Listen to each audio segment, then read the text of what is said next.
ದಾವಣಗೆರೆಯ ಜಿಲ್ಲಾ ಸಹಕಾರ ಬ್ಯಾಂಕ್ ನಿರ್ದೇಶಕರಾಗಿ ಸುರೇಂದ್ರ ಗೌಡ ಆಯ್ಕೆ. ಹೌದು ಪ್ರಿಯ ವೀಕ್ಷಕರೇ, ಹೊನ್ನಾಳಿ ತಾಲೂಕಿನ ಹಾಲಿ ಶಾಸಕರಾದ ಡಿಜಿ ಶಾಂತನಗೌಡರು ಇವರ ಮಗನಾದ ಎಸ್ ಸುರೇಂದ್ರ ಗೌಡ ಇವರು ನೂತನವಾಗಿ ದಾವಣಗೆರೆಯ ಜಿಲ್ಲಾ ಸಹಕಾರ ಬ್ಯಾಂಕ್ ನಿರ್ದೇಶಕರಾಗಿ ಆಯ್ಕೆಯಾಗಿರುತ್ತಾರೆ.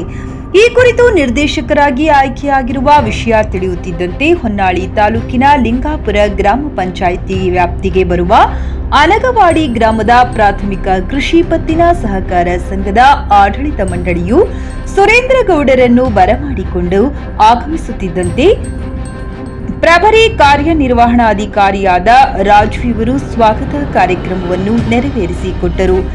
ಜಿಲ್ಲಾ ಸಹಕಾರ ಬ್ಯಾಂಕ್ ನಿರ್ದೇಶಕರಾಗಿ ಆಯ್ಕೆಯಾಗಿರುವುದು ನಮಗೆ ಸಂತಸವಾಗಿದೆ ಎಂದು ಅನಗವಾಡಿಯ ಆಡಳಿತ ಮಂಡಳಿ ಸಂತಸವನ್ನು ವ್ಯಕ್ತಪಡಿಸಿದರು. ಅದಲ್ಲದೆ ಸುರೇಂದ್ರ ಗೌಡ ಇವರಿಗೆ ಆಡಳಿತ ಮಂಡಳಿಯ ಅಧ್ಯಕ್ಷರಾದ ಆರ್ ಹನುಮಂತಪ್ಪ ಸನ್ಮಾನ ಮಾಡಿದರು.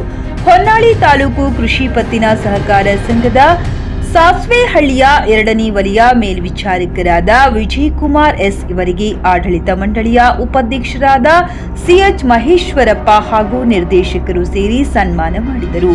ಸುರೇಂದ್ರ ಗೌಡ ಇವರಿಗೆ ಆಡಳಿತ ಮಂಡಳಿ ವತಿಯಿಂದ ಅಭಿನಂದನೆ ತಿಳಿಸಿದರು.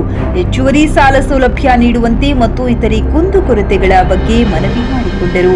ಈ ಕಾರ್ಯಕ್ರಮಕ್ಕೆ ಆಡಳಿತ ಮಂಡಳಿಯ ನಿರ್ದೇಶಕರುಗಳಾದ BM Ranganatha, H Rajappa, BC Prakash Gowda, N Chandru, TL Rangojirao, JH Omkarappa Gowda ಮತ್ತು AK Chandrappa, DM Savitramma, Shrimati TL Lakshmamma ಹಾಗೂ ಶ್ರೀಮತಿ ಶಶಿಕಲಾ ಇವರು ಕೂಡ ಈ ಕಾರ್ಯಕ್ರಮದಲ್ಲಿ ಭಾಗಿಯಾಗಿ ಸಂತಸ ವ್ಯಕ್ತಪಡಿಸಿ ಅಭಿನಂದನೆ ತಿಳಿಸಿದರು. ವರದಿಗಾರರು Vijaya voice news Kannada, HP Gopalakrishna, Honnali taluk.